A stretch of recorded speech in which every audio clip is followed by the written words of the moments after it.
আমি সৌমিতা, ছোট্ট করে সুমি। বাবার অবর্তমানে মা একা হাতেই আমাকে মানুষ করেছে।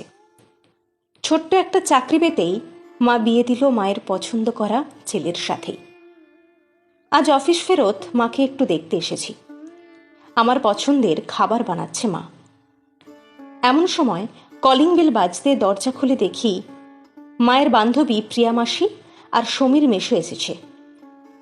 প্রিয়া মাসি, মেশো আর তাদের একমাত্র ছেলে আর ছেলের বউ মিলে পুরী গিয়েছিল, প্রসাদ দিতে এসেছে। গল্প জমে উঠেছে দুই বান্ধবীতে।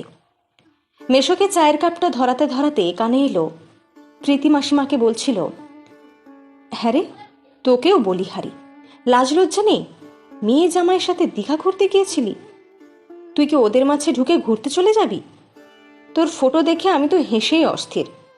মায়ের মুখটা শুকনো হয়ে এলো যেন। মা আমতা আমতা করে বলল, আমি তো কিছুতেই। মায়ের কথা কানে না তুলে মাসি একটা শোপিস দিয়ে বলল, এই নে, বুবাই তোর জন্য পাঠালো। মায়ের মুখে এক চিলতে হাসি ফুটল। বুবাইয়ের সব দিকে নজর। মাসি বলতে শুরু করলো, শোন, কষ্ট করে ছেলেকে মানুষ করেছি, বয়সকালে এসে ছেলে বৌমার কর্তব্য আমাদের খেয়াল রাখা। সন্তানেরই তো কর্তব্য, ঠিক কিনা বল? মা তখন হেসে বলল, সুমিও এটাই বলে জানিস, তাই যখনই সময় পাই এখানে আসে। আমরা কি চাই না চাই, ডাক্তার বদ্যি থেকে মাসকাভারি, শখ, আহ্লাদ, চাহিদা, সব দিকে নজর। কত বারণ করি, শুনলে তো? মাসি খেঁকিয়ে উঠল, তুই তো দেখছি লাজ লজ্জার মাথা খেয়ে বসে আছিস। মেয়ে পরের বাড়ি গেছে, তার থেকে হাত পেতে এখন নিতে তোর বিবেকে বাঁধে না রে? যতই মেয়ে নিজের ইনকাম থেকে দিক, বিয়ে হয়ে যাবার পর। আমার শ্বশুরমশাই পুকুরে মাছ দিতে একটু আগে এসেছিল, ছাদে হাওয়া খেতে গিয়েছিল। এবারে ছাদ বাগান আমার শ্বশুরমশাইয়ের খুব পছন্দের। দোতলা থেকে নামতে নামতে কিছু কিছু শুনেছিল হয়তো। নিচে আসতে না আসতেই পরিচয় করিয়ে দিল।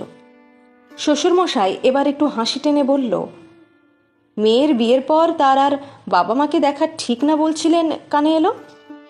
আচ্ছা, তাহলে তো আপনার ছেলে বৌমারও আপনাকে দেখা ঠিক না। ছেলেরাই শুধু বাবা মাকে দেখবে আর মেয়েরা নয়। আমি তো বিয়ের পরেই ছেলে বৌমাকে বলে দিয়েছি, আজ থেকে তোমাদের দুই বাড়ি সমানভাবে খেয়াল রাখবে। পাপাইকে মানুষ করতে আমাদের যেমন কষ্ট হয়েছে, তেমন সুমির মায়েরও হয়েছে, বরং একা হাতে একটু বেশিই কষ্ট হয়েছে।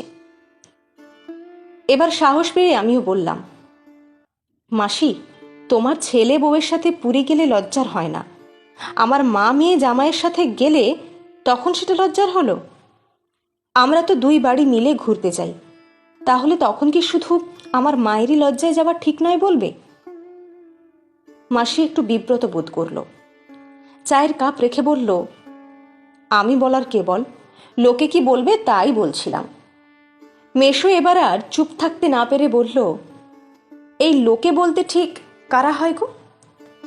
তোমার মতোই কিছু জন হয়, যারা নিজের ছেলের বেলায় বাবা মাকে দেখাটা কর্তব্য বলে, আর বৌমা বা অন্যের মেয়ের ক্ষেত্রে তার বাবা মাকে করে দেয় একা, অসহায়।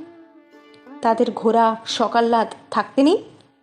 বয়সকালে তাদের সেবা যত্ন লাগবে না?